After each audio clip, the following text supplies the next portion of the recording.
Hello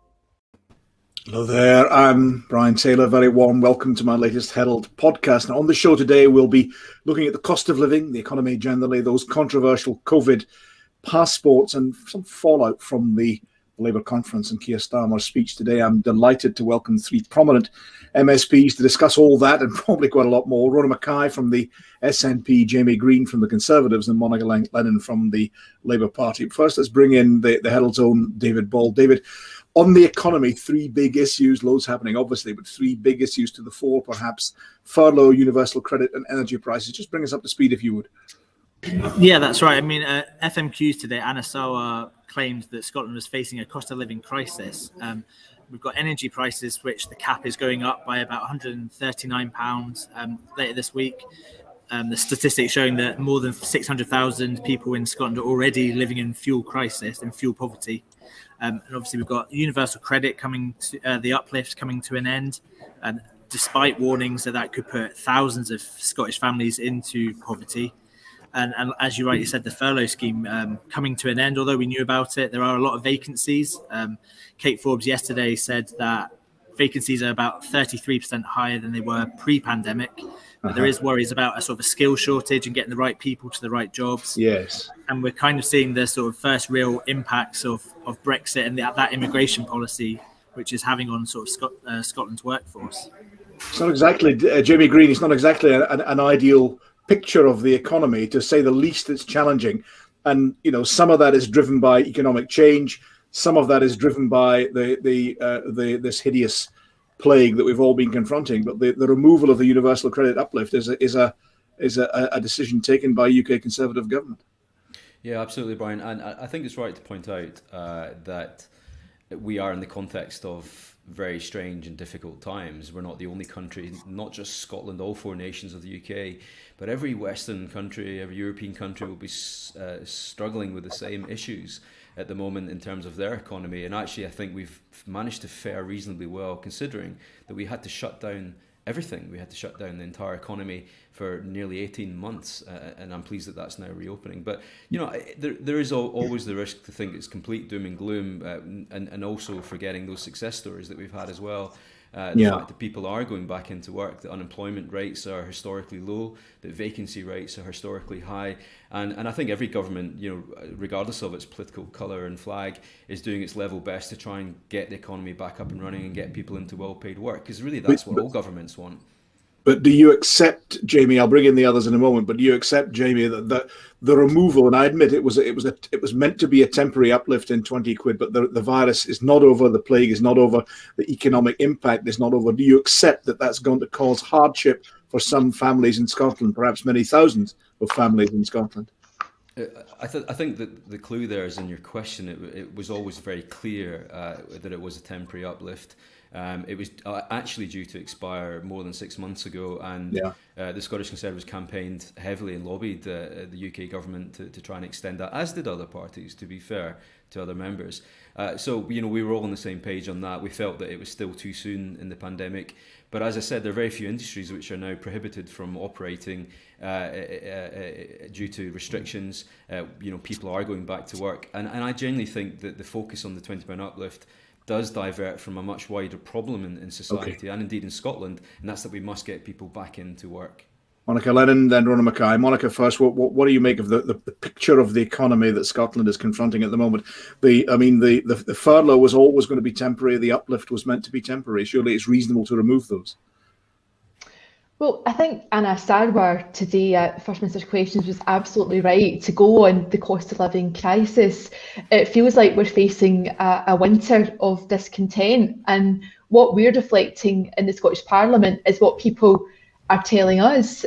Today, I was outside the Parliament speaking to a rally, people from the Scottish Older People's Assembly, retired trade unionists, but older people who are genuinely terrified about what it's going to be like this winter in terms of the cost of heating their homes, the cost of food, everything's going up. So people are really frightened. And at the same time, many are still afraid to go outside. They're trying to access their GP and they're having difficulty doing that. So there's a lot, as Jamie says, there's a lot, I think, to be optimistic about. You know, the worst of the pandemic feels like it's over. You know, we really need to get on and get people vaccinated.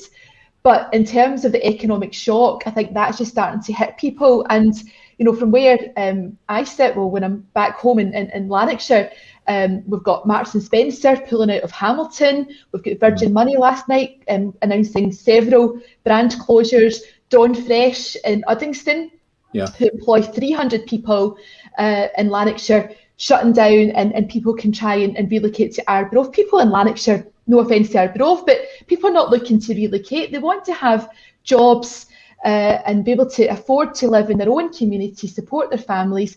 It is an uncertain time. And what I would say, in addition to what we've heard about universal credit, I think that the Tory government have got this wrong, and hopefully Tory conference will be an opportunity for their members to tell ministers that. But alongside the furlough, which of course we knew was coming to an end, but what we're seeing right across Scotland and the UK is fire and rehire. And people are very, very frightened now, because it's not just about, do you have a job? People's terms and conditions are under attack like never before. And in the UK, we've got anti-trade union legislation. So that's why I think we do really need to show some solidarity and support people in workplaces. Do you have any unions left in the Labour Party, Monica? Well, Jamie, that could be funny for in a bar or something, but you know, seriously, what we need to do is help people to get into trade unions, because right now we're seeing people can't even afford to be in a trade union because they're in precarious work. They're on a 0-hour contract, and right now people are thinking, can they even afford to be in a trade union? But absolutely, people should be in a trade union, and Labour will always support the trade union. Right, thanks for that. I'm glad you weren't rude about Arbroath. My grandmother was a stink from Arbroath, so there we are. But Rona Mackay, what do you make of the circumstances we're confronting on the economy? Once again, the furlough was temporary and has helped thousands of people. The uplift was temporary. It's not as if it's cutting a pre-existing benefit. This was a COVID benefit. Yeah, I mean, first of all, I just want to agree with everything Monica said, actually, you know, her various points that she raised. But, you know, the phrase perfect storm, I think, is a bit of a cliche, but I think in this case, that is actually what we're moving into this winter. I think it's dire. I mean, it's everything coming together, you know, the end of universal credit, uplift, the furlough, national insurance hikes, and the energy prices going up. It's just going to hit. It's just going to hit people so hard. On the way to Parliament today, I was listening to a radio programme, and I heard a woman crying as she described how she was going to have to tell her children that they couldn't have certain things that other children take for granted.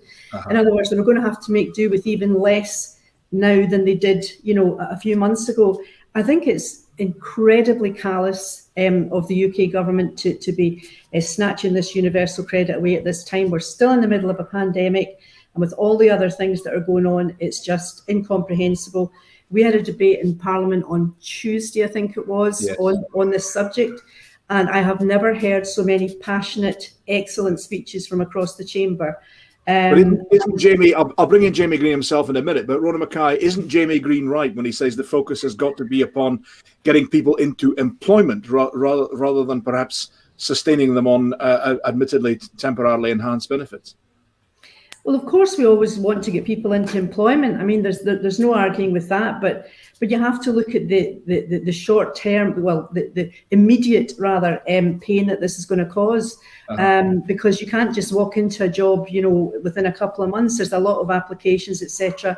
And then, of course, we also have the staff shortages being caused by Brexit, and that's even hitting the health and social care sector, as the First Minister said in Parliament today.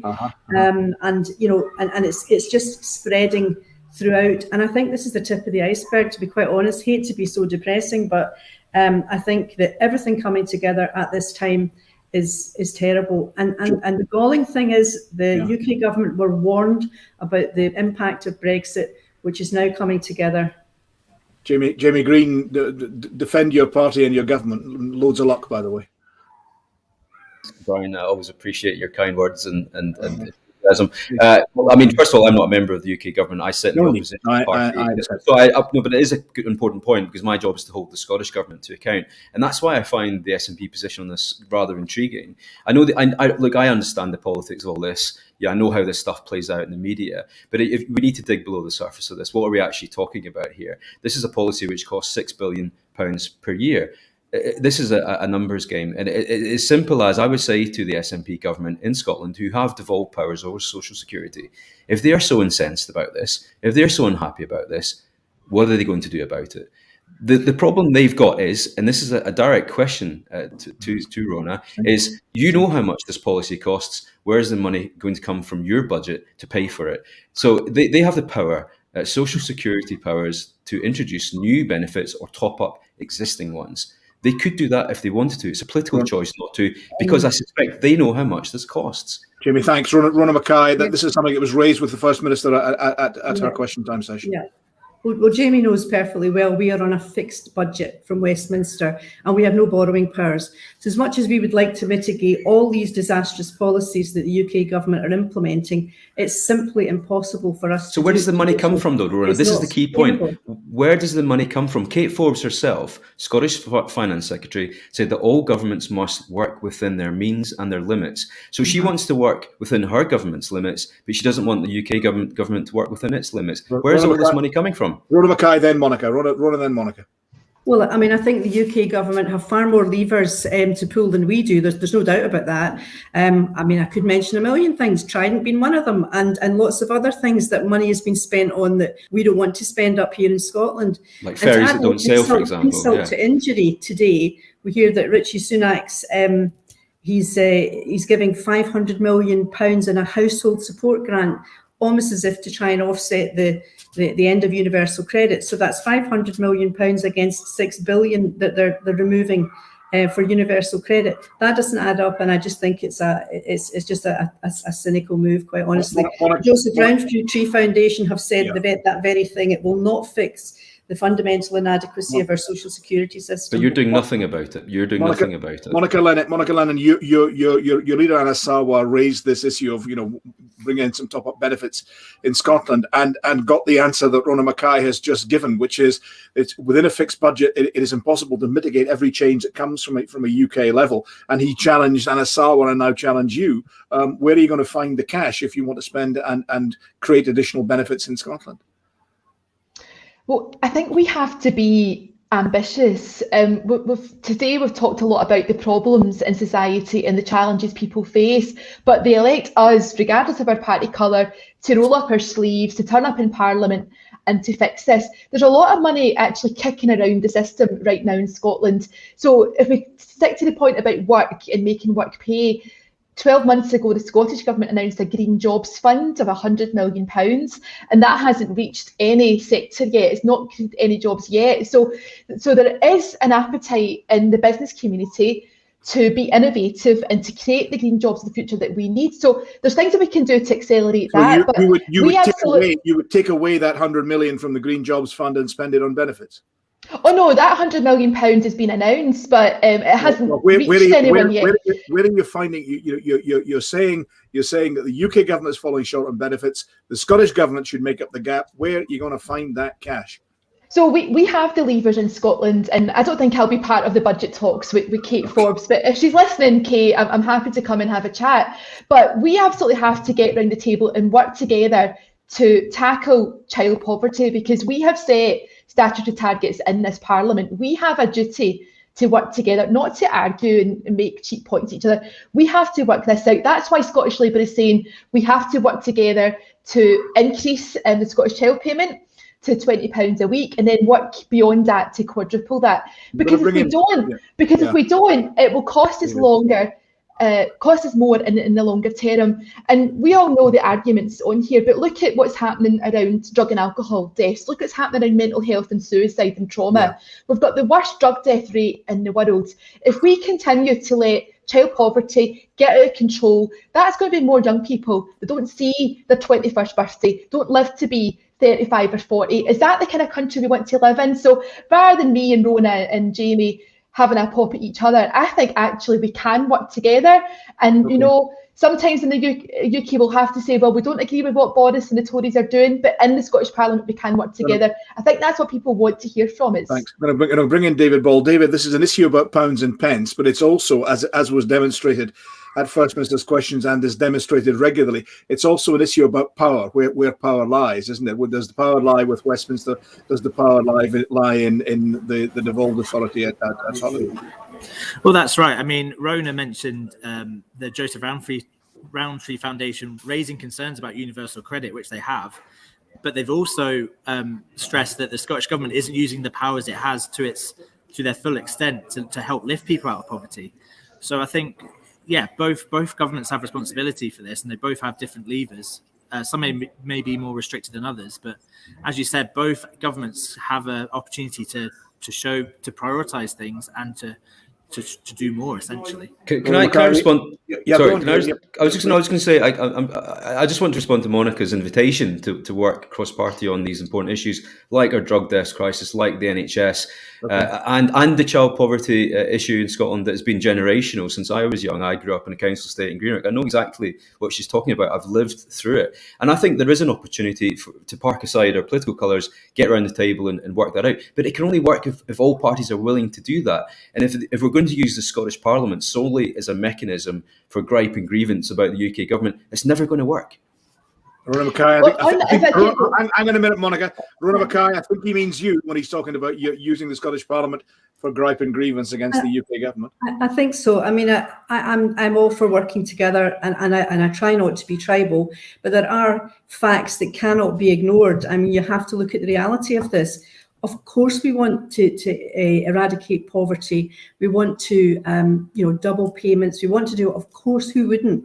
But you have to look at the hard facts. As I said before, fixed budget, no borrowing powers, and we believe that we can only go down that road that we want to go down with our own, our own independent government. And we can't. At the moment, we're doing everything with one hand tied behind our back. And yes, we will happily try and agree about issues, but at the end of the day, there's going to be the roadblock of us not having enough money or certain powers to do what we want to do, and that's Monica Lennon. That challenge was put to Anas Sarwar by the First Minister. You know, if you will the ends, you have to will the means, and the means, according to the First Minister, would be independent, autonomous control of the budget. Monica. Well, I think more power should come to the Scottish Parliament, but there is a frustration that we're not using all the powers that we have in a progressive way. So I think ideally we could have more discussion in the Parliament out with the debates of First Minister's Questions.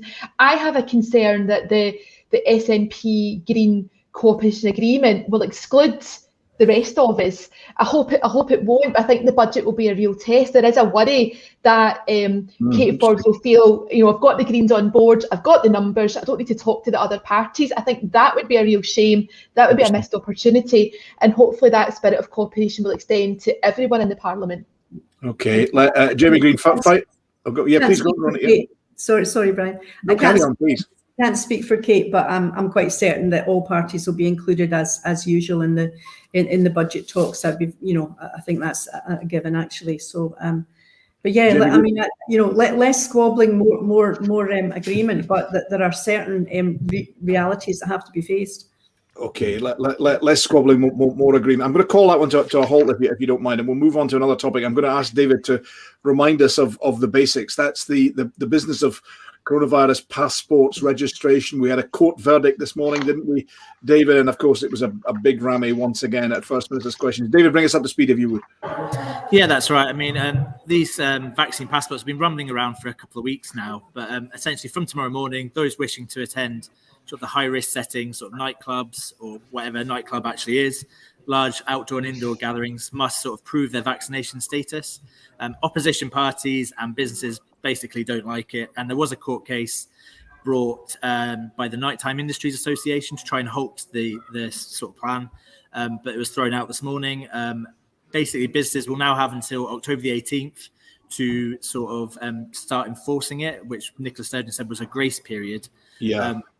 But again, Douglas Ross brought it up at First Minister's Questions again, warning about lack of consultation, as he said it, and the fact that they're kind of just breezing ahead without the plans completely being in place. I mean, the app that people show to sort of prove their vaccination status still hasn't been, you still can't download it. And that, I mean, it rolls out tomorrow morning. That doesn't sound wonderful, Rona, does it? It doesn't sound as if it's ready. And the fact that there's a grace period sounds as if it's an admission that, basically the scheme's been brought in without full preparation. Is that right? Well, I don't think that's right at all. I mean, I think it's ironic that, the Conservatives constantly say that we should be talking to business, listening to them. And when we actually do that, and then we bring in this grace period, which we think is being very fair to them, they complain that we've done it. So, I mean, it's absolutely a no-win situation. And, the fact of the matter is that the Conservatives have opposed everything that we have tried to do since the start of this pandemic. And That's not true. That is simply not true. I'll bring you in a minute, Jamie. Rona, are you saying that's oppositionalism? It's just simply opposing for the sake of opposing, for the sake of being... I can't think what else it would be, because it doesn't make any sense. Nobody wants to bring in restrictions. Nobody wants to restrict people's freedoms. But, I mean, we're in the middle of a pandemic and we're trying to keep people safe. And I mean, I'll be honest, I mean, yeah, my days of going to nightclubs are long gone. I admit that. But I don't think they would let me in, actually. But I sometimes have to pinch myself when I hear us arguing constantly about nightclubs. Now, I know they're important. I know it's a huge industry and they're important to young people. But this is us trying to keep nightclubs open. And if this is what it takes, then that's what we have to do. And it's just, I think, there's 1,000 people in hospital just now with coronavirus. And I think we need to get things into perspective when it comes to the arguments that we're hearing. So the nightclub industry should just basically put up and just shut up. No, I don't think so. I mean, they're perfectly within their right to challenge decisions that are taken, and they did that, and they lost, and that's they lost emphatically, actually. But yeah, I mean that's fine, but I just think there needs to be a bit more reasonable as we're trying. What about? I'll bring in Jamie in a second and Monica. But what about David Ball's point? The app isn't ready. We don't have a proper definition of a nightclub. It's just not ready. And the reason that we know it's not ready is that the First Minister is saying, basically we ain't going to implement it. We ain't going to enforce it for at least a fortnight.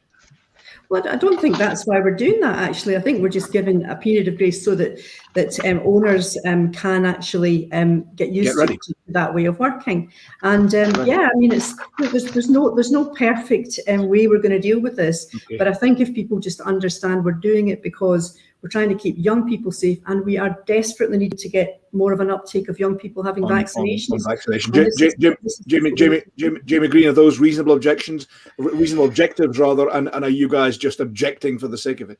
Well, if that was the case, then it's very unusual for all the opposition parties to club together and vote against something which was the case in Holyrood. I mean, the fact that there was a court case this morning on this when the Scottish government were being taken to court over the issue so late in the day, when these regulations come into force in about 7-8 hours time. Yes. I think it sums it up nicely. It sums up perfectly why they're so angry and they're so confused. I mean, I asked the First Minister a question earlier because someone was tweeting me in the middle of FMQ saying, I have no idea what the rules are. I don't know who's allowed in or who's not allowed in. I don't know how we're going to enforce it. And these are basic fundamental questions. You got a bit of a put down on that. You got a bit of a put down on that one from the. Well, I wish I could have come back. She reminded you that weddings are exempt, aren't they? They are exempt, aren't they? Yeah. Well, weddings are exempt, but not wedding venues. And the problem is, if you're a bar or restaurant and you've got a group of people in tonight, they are allowed in, but they're not allowed in tomorrow. But they might be allowed in on Sunday if there's a wedding. They don't know if the music should be on or off. They don't know whether people should be sitting or dancing. The problem is that there was no public awareness campaign around this. There was no communication around it, and we know that because businesses are telling us that. I mean, we're listening to businesses. Douglas Ross came away with this thing about you go in, you show your pass at the door, you get in, and then they turn off the music. I mean, when were you last in a nightclub where they turned off the music? It's bonkers. I mean, that was fantasy. That isn't going to happen. It's unworkable, Brian, and that's exactly the point that we're making. It's unfair putting these businesses, and I know we could say it's just nightclubs, but it's not just nightclubs. No, bars, restaurants, hotels, football stadiums. Football crowds, yeah. large football crowds. How many people are going to get turned away from something this weekend as a result of this botched policy? I have Quite no a few idea. Scotland's clubs actually won't qualify for that large football crowd definition, but that's a different question. Monica Lennon, what do you guys make of this? I mean, what does your party make of this? Well, I think it's a real shame that we're at this stage in the pandemic and there's still a lot of bickering going on about these really important issues, because we know we're still in the pandemic. We know people are still getting the virus. Too many people are still in hospital. The NHS in Scotland will be on an emergency footing until at least March of next year. So that's really, really serious. And at the same time, businesses have been really struggling. The nighttime economy is on its knees. So I can really understand the fears and uncertainties in that sector because jobs are at risk. But fundamentally, we need to all act responsibly and encourage people to go out there and get vaccinated, to get that vaccine into people's arms. Well, what about the argument that one way of encouraging is to say, you want to go to a nightclub, you got to get vaccinated. It's an incentive, if you like, a precise incentive. I think that will be an incentive for some people, but we're also hearing from experts that it will do the opposite and it will entrench vaccine hesitancy. So I have concerns that too many young people in my area in Lanarkshire and Falkirk are not going to get their vaccine. I'm concerned that the message is not getting out to everyone in the Black and ethnic minority community. And again, I think that goes back to messaging. I think Jamie makes a fair point about public awareness and public education. So we need to have the right message carriers and we need to have the right tailored messaging. It's a shame that these things end up in court, and you know that's not really what businesses want to be doing right now. And I think there is a genuine point coming not just from businesses but all kinds of sectors that the engagement with the Scottish Government hasn't been meaningful. This is not easy for any government. We all accept that. You know, it's easy for people who are not in government to just have a go. We do, I think, all understand how difficult this is. But at this stage in the pandemic, with all the knowledge that we now have, we need to get better at this. We need to get the vaccine rolled out quickly. People are going to be getting their booster jags and the flu vaccine. And there's a workforce crisis in our NHS. So maybe the next podcast, Brian, you could do it in a nightclub. Maybe me and Jamie and Rona could come back and happy international podcast. There'll be no music because it's not allowed. No music. The last nightclub I went was the JM Ballroom in Dundee. It's probably turned into something else now, but it was awfully trendy at the time. David Ball, who's undoubtedly a nightclub regular. You know, he's down there strutting his stuff or whatever one does in these modern days. David, I thought the First Minister looked and sounded a bit more confident on this topic today than she has done in previous days. Presumably it was that court verdict just bolstering her a bit in that regard. Yeah, I mean my nightclub days are long behind me, unfortunately. With a newborn, with a newborn baby at home, absolutely. Oh, all right, okay, yeah, that's a different form of Saturday Night Fever. Yeah, exactly. But I think she was probably more confident, given the court case verdict today kind of played into her hands. I mean, that would have been a bit of a nightmare for her had it not gone her way, and then she still had to face these questions. So I think she has always stuck to why she's brought it in and consistently said that if there are no vaccine passports, the alternative could be over the winter that nightclubs and other businesses have to close again. She's still saying that, isn't she? She's still saying that. She's saying the alternative is closure. Do you really want that? Rona, let's talk about very interesting what Monica was saying there about young folk in her area. They're just not getting the vaccine for whatever reason, numbers of them anyway. Is there the beginning? Maybe ask Ollie of this. But Rona, start with you. Is there the beginning of folk? We're just sick of this. We're fed up of the constraints. We're fed up of it, and we want it over. I mean, it's an understandable feeling, but is it one perhaps we have to counter and we have to deal with as well? Well, I think most definitely, and I think that there is an element of that, but you can't wish it away. You really can't wish it away. If you hear about the number of young people unvaccinated who are becoming, fit young people, and now they're gravely ill in hospital, it's terrifying. So I think I think the thing about messaging is absolutely correct. I agree. We need to have clearer messaging. I mean, the only thing I would say about certain things is a fast-moving pandemic in the sense that we. When we get the expert clinical advice, we have to act on it pretty quickly, and sometimes that's why things are done. It would seem quicker than normal, but I completely agree. We have to get the message out that it's just so important to get vaccinated. What do we do, Monica? You talked about the dilemma in your area. What do we do if it isn't, physical incentives like you need this to get into certain nightclubs, you need it to get into certain areas? If you don't do that sort of stick approach, if you like, what do you do? How do you appeal to people if what is being done at the moment is not working? If they're not sufficiently scared or encouraged or motivated, what do you do? Well, we can do more to make it easier for people to access vaccine and testing. So I think we take the vaccine to people. So I would like to see, certainly in my area, more accessible locations. So, for example, if you live in Hamilton or Blantyre, where I am, you have to go to the other end of East Kilbride, which is hard to get to without public transport, or to Ravenscraig. So we're doing the big regional centre approach, but it's not good for people who are relying on public transport, who don't have their own cars. More mobile testing as well.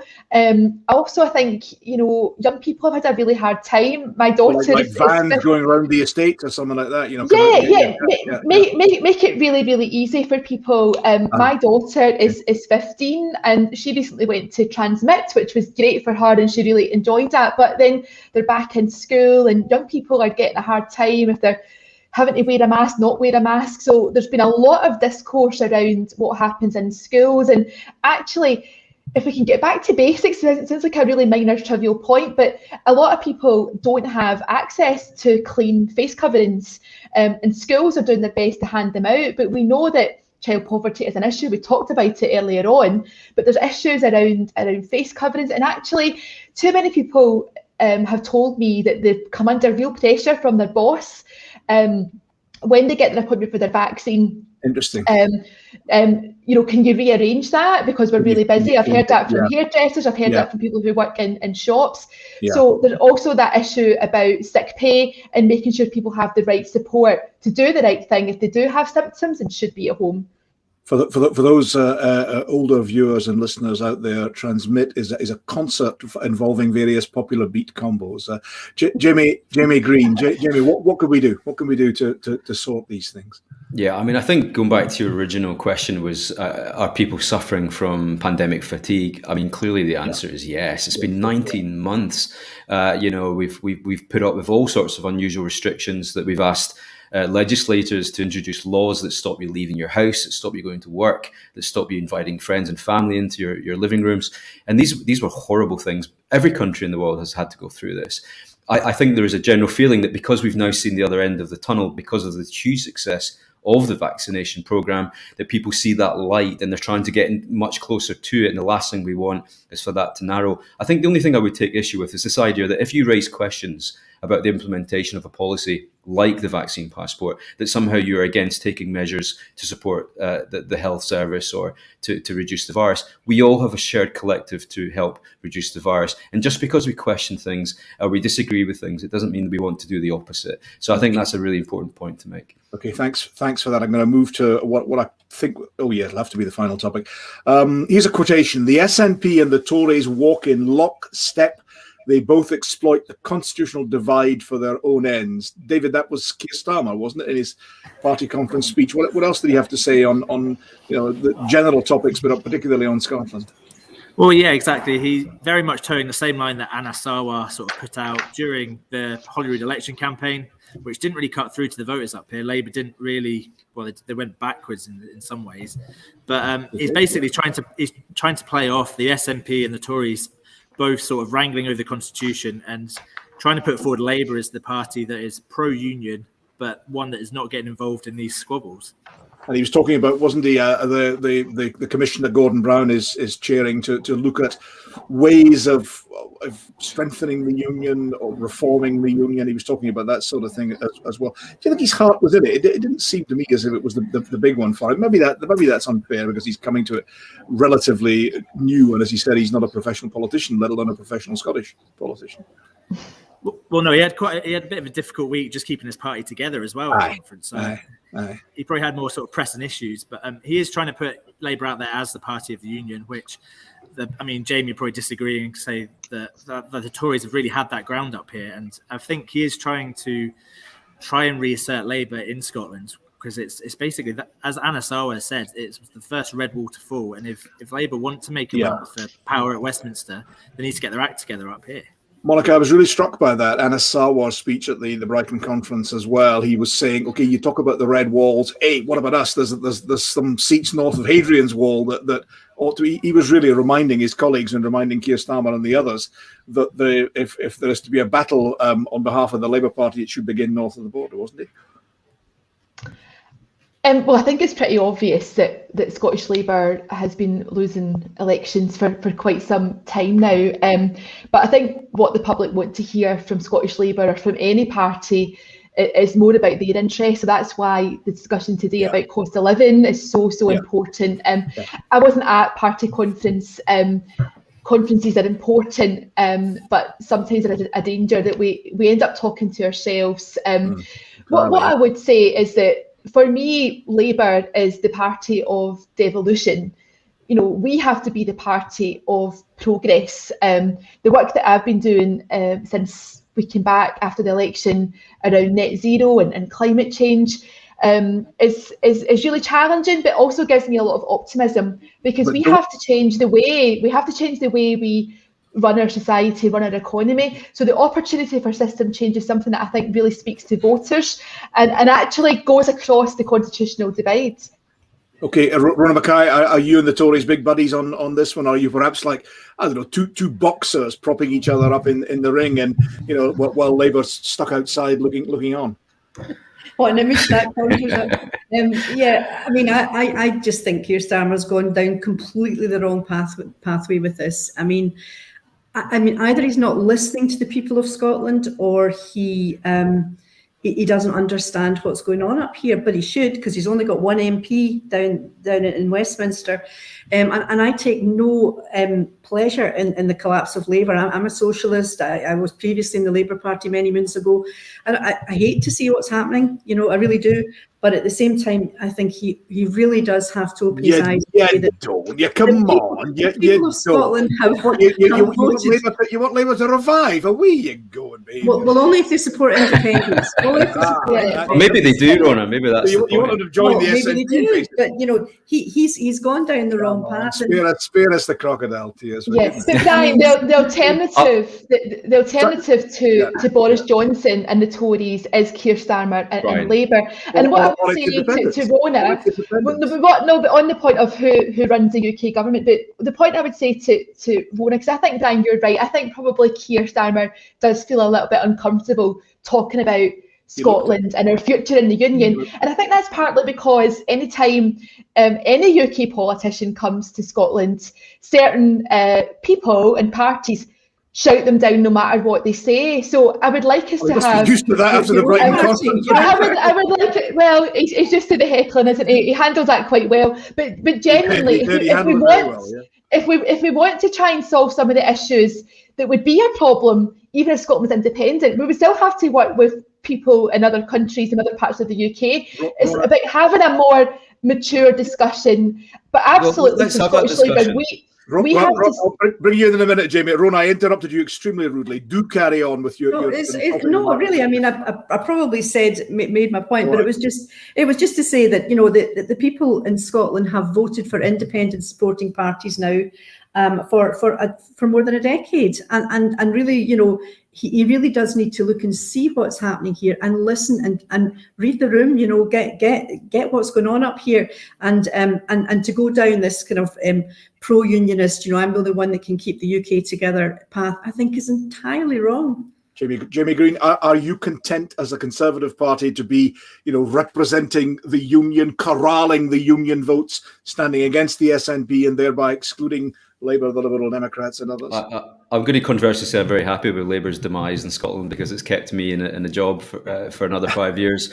I mean, I think on a serious level, I think there is a strategic reason why Keir Starmer is pitching, as you said in the opening comments, the Conservatives versus the SNP, the union versus the national argument. And the reason he's doing that is because I think he's probably a bit concerned about where his party sits in that debate. He either doesn't have a view or he does have a view and doesn't want to share it, because I really don't know where he sits in that debate. We've obviously, we wear that badge on our sleeves quite firmly, as Rona does on the other side of it, and we have that debate respectfully where we can. But the problem with Labour, both in the UK and in Scotland, is I don't know where they sit on the issue of independence or another referendum. And if they were much clearer with the electorate about that, then perhaps they would do better. Monica, enlighten us. Where are you on an independence referendum? Well, I think the party leadership has made that clear. I mean, we've just talked about today the fact that the NHS. What's your position? Scotland, I mean, let's be clear. What is your position? I'm about to speak about the NHS. It's an important point, Jamie, and I'm watching the clock here. But the point is, we're in a pandemic. We've just had the argument about vaccine passports and people not going for their vaccine. The NHS is on an emergency footing until March of next year. The army's been brought in. Aye. So this isn't the right time to have a referendum on anything, I would say. But what I would say, I think it's absolutely fine. When might be a reasonable time to have that referendum, and would you be in favour of that happening at some point during the present Holyrood Parliament? Well, I don't think it's helpful to try and put a date on that. We'll see what the First Minister brings forward, but we would not be in favour of having a referendum anytime soon. But what I think people want in this country, I think there is a majority of people who want change. They want devolution to work. They want to see the Scottish Parliament meeting their needs, even if things are not going well at a UK Parliament level. And it is about actually getting on with the day job. So you can be passionate about independence, passionate about the union, but at the end of the day, if more and more people are falling into poverty because of bad choices by two governments, that is not progressive for anybody. But Monica, you talk about making things work, but in his conference speech, Keir Starmer said he wanted to make Brexit work. The people of Scotland voted 2-1 against Brexit. That's hardly going to go down well north of the border. Well, we've left the European Union, so we do have to make this situation work. But I think we have to try, all of us, to not think about our own jobs like Jamie's just mentioned, but think about the jobs that are at risk in our communities, the people who are struggling to put food on the table and pay those energy bills that Brian has talked about. These are the big issues, and we have to show They are the big issues, Monica, and you raise them rightly so, and you're very good at making those points, but you didn't answer the simple question. The simple question is, should there be another independence referendum within this session of Holyrood? You didn't answer the question, and that's the problem, and that's Keir Starmer's problem as well, and that's why Scottish Labour are all over the place on this issue. No, Labour's position is clear, and that was clear at the election. We've got a manifesto that makes that clear, Jamie. You know that.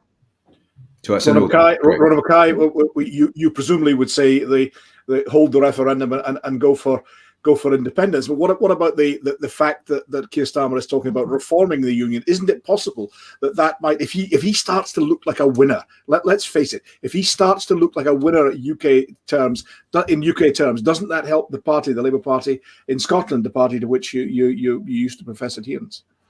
Well, I think it would, but I don't think he looks like a winner, frankly. Okay. I didn't see all of his speech, but I would say that anybody who speaks for an hour and a half needs a good sub-editor. I think that's far too long. But I just think that I think he's just not facing facts about what's happening up here, and the reality is he's not going to cut any ice. He needs Scotland. David was right. He needs Scotland to. I just don't see Labour getting into government anytime soon, and sadly that means we're stuck with the Tories for however long. But don't you welcome that strategically in terms of what it does for you in Scotland? No, because we want an independent. If Labour want to join us in our goal of independence, we would welcome them with open arms. But so far, that's not what we're hearing. We certainly didn't hear it from Keir Starmer, and I think he's on a hiding to nothing. Final word on this, Monica Lennon. Final word. Well, I think to go back to Keir Starmer, this was an important conference. It's his first conference as party leader, first time in a room with other people. The speech was lengthy, but there was a lot of substance there. We heard a lot about Keir the man, his backstory, his public service. I think it went on a bit longer because there was lots of interaction, lots of clapping from the conference floor. But I think we got a sense of who the man is. Unlike Nicola Sturgeon, who's been on the telly almost every day, and Boris Johnson, Keir's had to make do with Zoom calls. So I think it's only right that the public get to know him. And I think yesterday was a really good reveal of who the man is. And I think we need to hear more of that. That's what it was. Those irritating standing ovations. Thanks all three, and thanks to David Ball as well. Monica, Jamie, Rona, and thanks to David. Absolutely tremendous stuff. Many, many thanks for joining me. Take care. Thanks to all of you for listening, watching, whatever one does for a podcast. I've never been entirely sure. From me, Brian Taylor, toodaloo.